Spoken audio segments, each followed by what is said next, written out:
the different steps involved during primary treatment phase of sewage. ठीक है बच्चे, चलिए तो सबसे पहले बेटा आप समझो what is sewage. What is sewage water? Waste water from household. Clear बच्चा? सीवेज वाटर क्या होता है बच्चे? Waste water, household waste. क्या होता है बच्चे? House hold waste. सो घरेलू पानी, जो घरेलू खराब पानी घर से बाहर आता है बच्चे, this is called as household waste, यानी कि sewage water. And this sewage water is contain full of impurities. कौन कौन सी इम्प्योरिटी इसमें होती है बच्चे? ध्यान से सुनिए.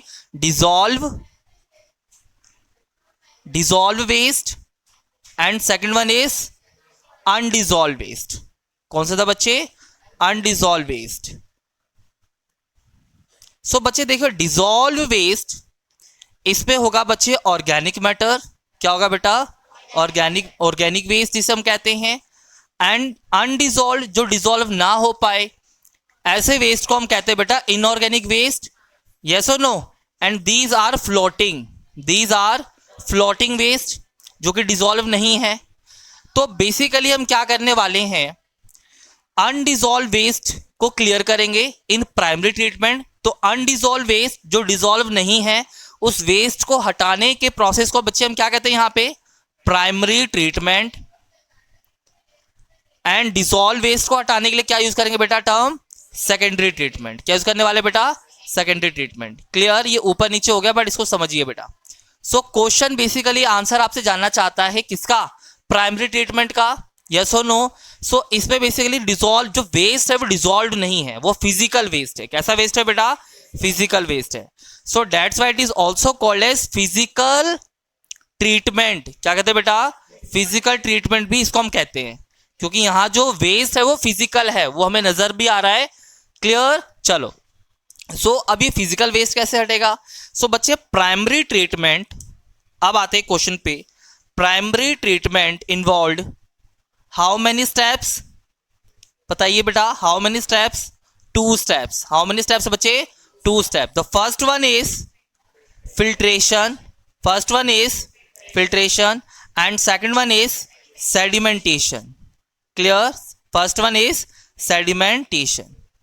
अब बच्चे देखिए, फिल्ट्रेशन में क्या करेंगे? फिल्ट्रेशन में फिल्टर करेंगे, छन्नी लगाएंगे, सीव्स लगाएंगे बड़ी बड़ी. सो एक्चुअल में फिल्ट्रेशन में अलग क्या होगा? फिल्ट्रेशन में होने वाला है फ्लोटिंग वेस्ट. कौन सा वेस्ट बेटा? Floating waste. And floating waste कौन कौन सा होता है बच्चे? फ्लोटिंग वेस्ट जैसे कि प्लास्टिक बैग्स, चप्पल्स. वाह, बहुत बढ़िया. प्लास्टिक बैग्स और पेपर, वुडन. यस और नो बच्चे? वुडन वाली ट्री की ब्रांचेस वगैरह. So these are known as plastic. इसमें बॉटल्स भी हो सकती है. सेडिमेंटेशन में क्या होने वाला है? सेडिमेंटेशन को हम कहते हैं ग्रिट. सेडिमेंटेशन में बेसिकली हम ग्रिट को सेपरेट करते हैं. What is grit? Yes, grit is known as आपका सॉइल हो सकता है और पैबल हो सकता है. क्या हो सकता है बेटा? सॉइल और पैबल. यस और नो? बच्चे देखिए ध्यान से, फिल्ट्रेशन के अंदर में हमें क्या लगाना पड़ेगा? सीव्स लगानी पड़ेगी, छन्नी लगानी पड़ेगी. एंड सेडिमेंटेशन के लिए कुछ लगाना नहीं है, क्योंकि दीज आर हैवी होती हैं, तो इनको टैंक में डाल देंगे और नीचे सेटल डाउन हो जाती है. Clear? So this is known as primary treatment. Note down.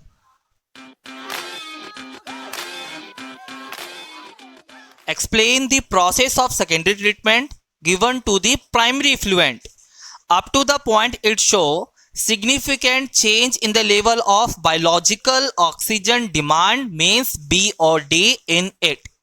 So बच्चे अभी लास्ट क्वेश्चन में हमने समझा कि what is primary treatment. Now अब आते हैं सेकेंडरी ट्रीटमेंट पे. तो what is secondary treatment? Secondary treatment में किसे ट्रीट करने वाले बच्चे? ट्रीट किसको हम करेंगे?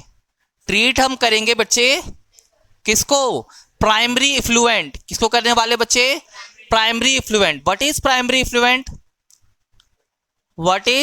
इफ्लुएंट? जो प्राइमरी ट्रीटमेंट के बाद आया है हमारे पास.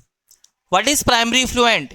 जो फिल्ट्रेशन और सेडिमेंटेशन के बाद हमें वाटर मिला है. भाई सीवेज वाटर को आप ट्रीट करोगे, आपने फ्लोटिंग डेब्रिस हटा दिया, आपने ग्रेट हटा दिया, सोइल हटा दिया, पैवल हटा दिया, क्या अभी वो ड्रिंकेबल है? क्या वो क्लियर वाटर है? क्लियर क्यों नहीं है? क्योंकि उसमें इम्प्योरिटीज डिजॉल्व हैं। और कौन सी इम्प्योरिटी डिजॉल्व है बच्चे उसमें? Organic waste. क्या है इसमें बच्चे? Organic waste. अब इस ऑर्गेनिक वेस्ट को ना तो आप फिल्ट्रेशन से हटा सकते हो और ना ही आप इसको सेडिमेंटेशन से हटा सकते हो। आप क्या करेंगे? अब हम इसके लिए क्या करने वाले हैं, एक टैंक चूज करेंगे एंड इस टैंक को क्या कहते हैं बच्चे हम लोग? Aeration tank. क्या कहते हैं बेटा? Aeration tank. Why it is called aeration tank? Why it is called it is aeration tank? बताइए। बिकॉज बच्चे इसमें ऑक्सीजन की सप्लाई को हम बढ़ा सकते हैं। यस और no?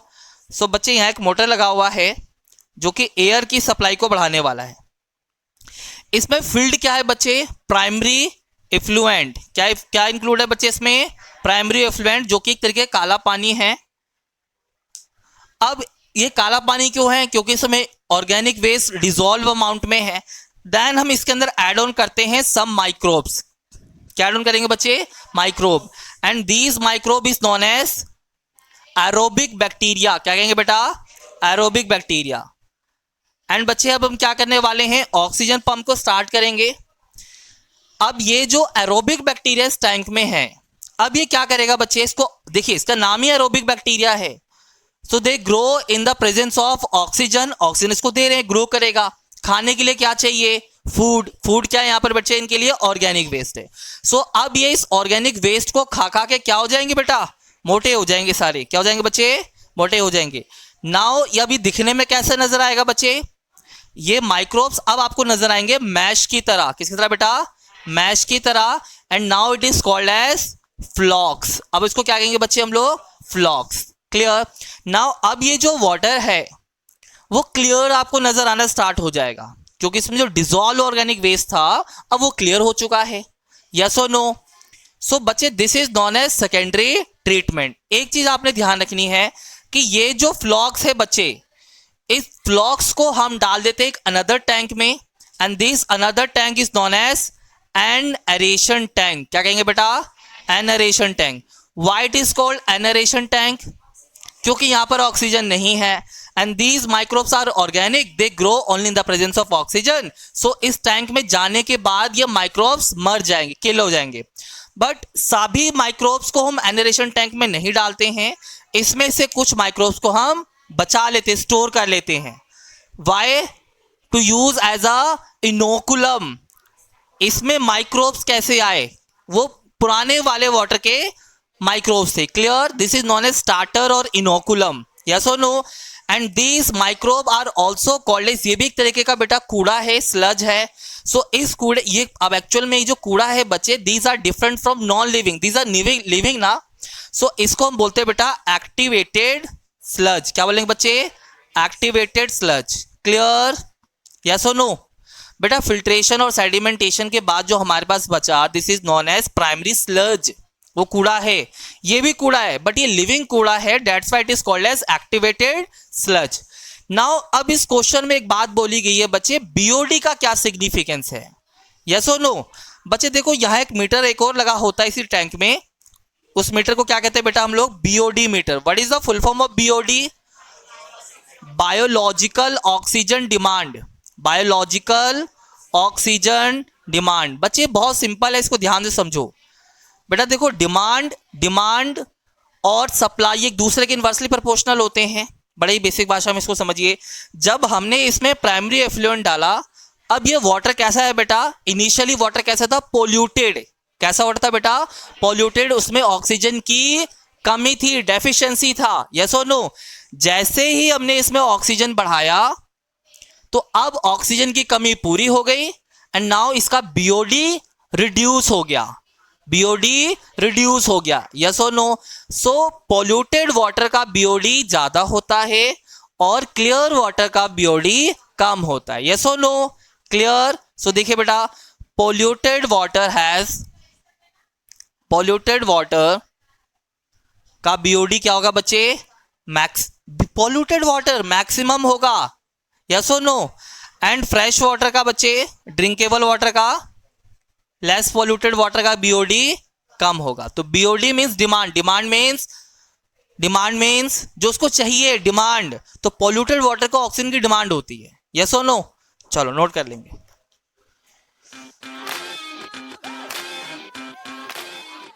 How are baculovirus and Bacillus thuringiensis used as biocontrol agents? Why are they preferred over readily available chemical pesticide? तो बच्चे अब यहां पर आपको एग्जाम्पल भी दिया हुआ है क्वेश्चन में, एंड क्वेश्चन बेसिकली आपसे पूछना चाहता है कि बायो केमिकल्स जो हम लोग, देखिए एक दो चीजें यहां पर, एक तो बेटा केमिकल इंसेक्टिसाइड है और दूसरा है बेटा बायो कंट्रोल एजेंट। क्लियर? सो केमिकल पेस्टिसाइड जो हम लोग यूज करते हैं या इंसेक्टिसाइड यूज करते हैं, they are chemical based. Obviously नाम भी इसमें इंडिकेट हो रहा है केमिकल, तो these are chemical based. And ये केमिकल बेस्ड बेसिकली क्या करते हैं, टारगेट ऑर्गेनिज्म को तो किल करते ही करते हैं, साथ साथ नॉन टारगेटेड ऑर्गेनिज्म को भी किल करते हैं, यस और नो? तो बड़े ही सिंपल भाषा में समझिए, केमिकल इंसेक्टिसाइड्स एंड बच्चे देखिए दूसरा क्या है बच्चे, बायो कंट्रोल एजेंट। क्या है बेटा? Bio control agents. नाउ बच्चे देखिए, chemical insecticide kills target and non target. किसे किल करता है बच्चे? ये टारगेट को भी किल करेगा and non target organism. Non target insecticide है तो इंसेक्ट को किल करने वाला है। क्लियर? यस और नो? अब यहां पर टारगेट इंसेक्ट भी किल हो रहा है और नॉन टारगेट इंसेक्ट भी किल हो रहा है, तो बेसिकली अनस्टेबल क्या होने वाला है बच्चे यहां पर? इकोसिस्टम। क्या अनस्टेबल होने वाला है बेटा? इकोसिस्टम। तो यहां पर बच्चे अनस्टेबल होगा इकोसिस्टम। क्लियर? आया समझ में सबको? यस और नो? अब बात करते हैं बायो कंट्रोल एजेंट का, और बायो कंट्रोल एजेंट में जो स्पेशल एग्जांपल आपकी बुक में लिखा हुआ है वो क्या लिखा है बच्चे? बैक्यूलोवायरस एंड बच्चे बैसिलस थ्यूरिनजाइनेसिस। बैसिलस थ्यूरिनजाइनेसिस। क्लियर? चलिए नाउ बच्चे सबसे पहले समझो कि ये एग्जांपल ये क्यों दिए भाई एग्जांपल, क्योंकि they are insecticide, but they are narrow spectrum. They work on narrow spectrum. किस पे काम करते हैं बच्चे? Narrow spectrum. What is the meaning of narrow spectrum? Narrow spectrum means they kill only target pest. किसे kill करते हैं बेटा? टारगेट पेस्ट पे, टारगेट पेस्ट पे और इंसेक्ट पे। क्लियर? अब एक बात को समझिए, ये इंसेक्ट्स को कंप्लीटली किल नहीं करते, ये इंसेक्ट्स को किस पे ले आते बेटा? मैनेजेबल लेवल पे। कहां ले आते बेटा? मैनेजेबल लेवल पे। यस और नो? यस और नो? तो मैनेजेबल लेवल पर इंसेक्ट आ रहा है, जीरो नहीं हो रहा है। सो इससे क्या होगा बच्चा? इकोसिस्टम मेंटेन रहेगा, इकोसिस्टम मेंटेन रहेगा। क्लियर? यस और नो? चलिए शाबाश, चलिए नोट करेंगे। Why do farmers prefer biofertilizers to chemical fertilizer? These they explain. Again बच्चे देखिए सेम क्वेश्चन है, लास्ट क्वेश्चन किस पे था? केमिकल इंसेक्टिसाइड पे, पेस्टिसाइड पे या वीडीसाइड पे। अब यह फर्टिलाइजर की बात कर रहा है, यस और नो? चलिए अच्छा, फर्टिलाइजर क्या होता है? What is fertiliser?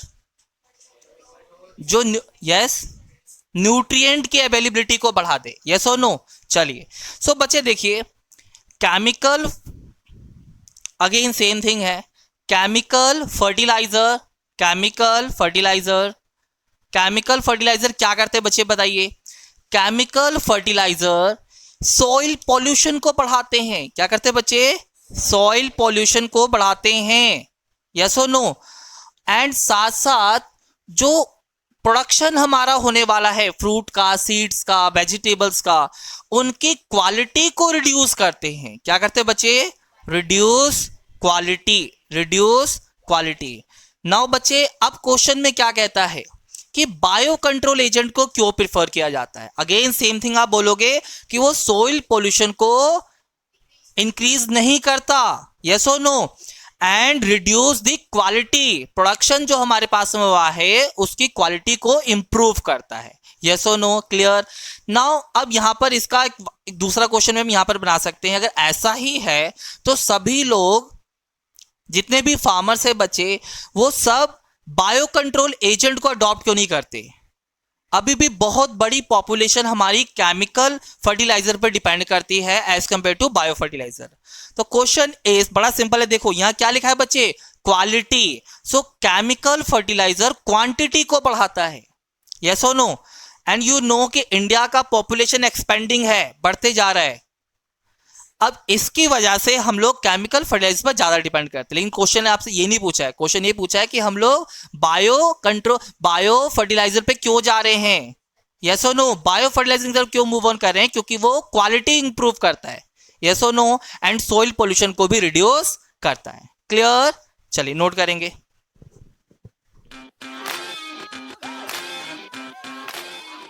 How do Anabaena and mycorrhiza act as bio fertiliser? तो सेम थिंग यहां पर है, बट यहां पर एग्जाम्पल के साथ में है। एग्जाम्पल क्या है बच्चे यहां पर? Anabaena and mycorrhiza. नाउ बच्चे देखो, एनाबीना क्या है बच्चे? It fix atmospheric nitrogen. क्या फिक्स करता है बेटा ये? Atmospheric nitrogen. Clear? So basically they fix nitrogen, yes और नो। एंड नाइट्रोजन क्या है बच्चे? न्यूट्रिएंट है। Now mycorrhiza, and you know what is mycorrhiza? It is not an organism. Mycorrhiza कोई ऑर्गेनिज्म नहीं है, it is the association of two organism. Which one बच्चे? Symbiotic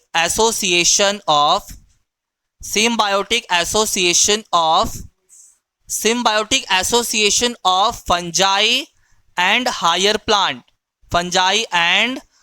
plant. Clear? Now बच्चे देखो, इस एसोसिएशन में फंजाई का क्या रोल है? इट फिक्स, किसको फिक्स करता है बेटा? फॉस्फोरस को। किसको फिक्स करता है बच्चे? फॉस्फोरस को। क्लियर? सो एनाबीना क्या करता है बच्चे? Fix nitrogen. एंड माइकोराइजा में फंजाई किसको फिक्स करता है बच्चा? Phosphorus. Why are the fruit juices bought from market clear as compared to those made at home?